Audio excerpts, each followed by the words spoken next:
दोस्तों, रुला देने वाली कहानी तुम्हारा दिल, बहुत ही दिल को छूने वाली कहानी है।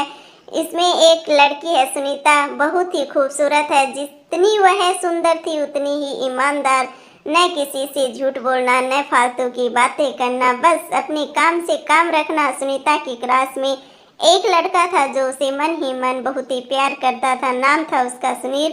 लड़का अक्सर उसके छोटे मोटे काम भी कर दिया करता था। बदले में जब लड़की मुस्कुरा कर थैंक यू कहती तो लड़के की खुशी की सीमा ही नहीं रहती।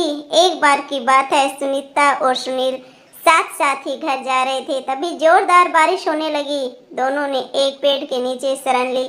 बारिश बहुत तेज थी। कुछ ही पलों में बूंदें छन छन करके पेड़ से पत्तों से नीचे आने लग गई। ऐसे में बारिश से बचने के लिए दोनों ने एक दूसरे के बेहद करीब आ गए थे। सुनीता को इतने करीब पाकर सुनील अपने जज्बातों पर काबू न रख सका। उसने सुनीता को प्रपोज कर ही दिया। सुनीता भी मन ही मन सुनील को बेहद पसंद करती थी, इसलिए वह भी खुश हो गई और इस तरह दोनों का प्यार परवान चढ़ने लग गया। एक बार की बात है, सुनीता उसी पेड़ के नीचे सुनील का इंतजार कर रही थी। सुनील बहुत देर से आया। उसे देखकर सुनीता नाराज हुई और बोली, तुम इतनी देर से क्यों आए? मेरी तो जान ही निकल गई थी। आप इतनी देर तक नहीं आए तो आपका इंतजार कर रही थी। सुनीता की बात सुनकर सुनील मुस्कुरा दिया। जाने मन, मैं तुमसे दूर कहाँ गया था? मैं तो तुम्हारे दिल में ही रहता हूँ। तुम्हें यकीन न हो तो अपने दिल से ही पूछ लो। इस प्यार भरी बात को सुनकर सुनीता अपना सारा गुस्सा भूल गई और वह सुनील से एकदम से लिपट गई।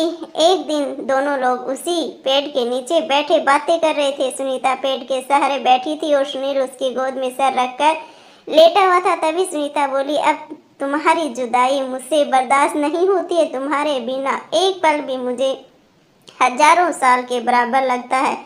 तुम मुझसे शादी कर लो, नहीं तो मैं मर जाऊंगी। सुनील ने झट से लड़की के मुंह पर अपना हाथ रख दिया और बोला, मेरी ऐसी बातें मत किया करो। अगर तुम्हें कुछ हो गया तो मैं भी कैसे जिंदा रहूंगा? सुनीता कुछ नहीं बोली।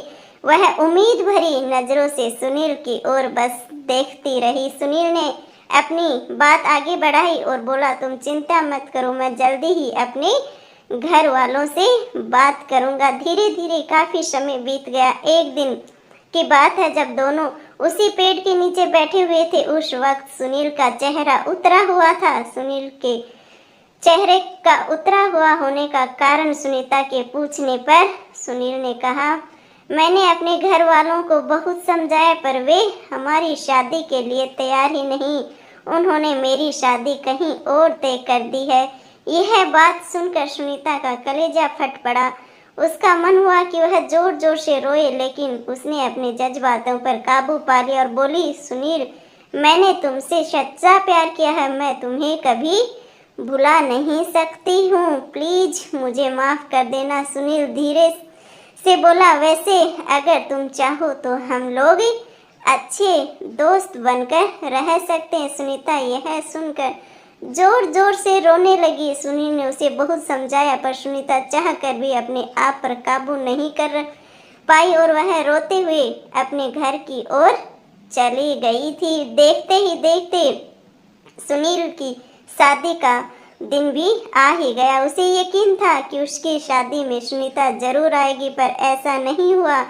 हाँ, उसका भेजा हुआ एक गिफ्ट पैक उसे जरूर मिला सुनील को। सुनील ने कांपते हुए हाथों से उसे खोला। उस गिफ्ट को देखते ही सुनील बेहोश हो गया। गिफ्ट पैक में और कुछ नहीं, खून से लथपथ सुनीता का दिल रखा हुआ था और साथ में ही एक चिट्ठी जिसमें लिखा हुआ था, अरे पागल, अपना दिल तो लेते जा वरना अपनी पत्नी को क्या देगा।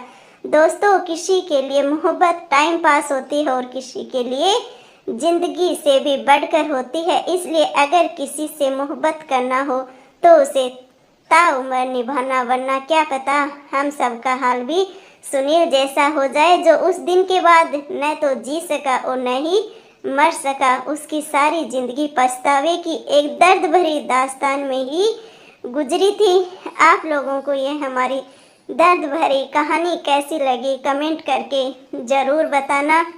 मिलते हैं आप लोगों से एक ऐसी कहानी के साथ। प्यार करना हो तो ताउम्र निभाना, वरना किसी को भी दुखी या दर्द मत देना, क्योंकि प्यार सच्चे मन से प्यार करते हैं वो कभी एक दूसरे को भुला नहीं सकते हैं। तो आप लोग कमेंट करके ज़रूर बताना।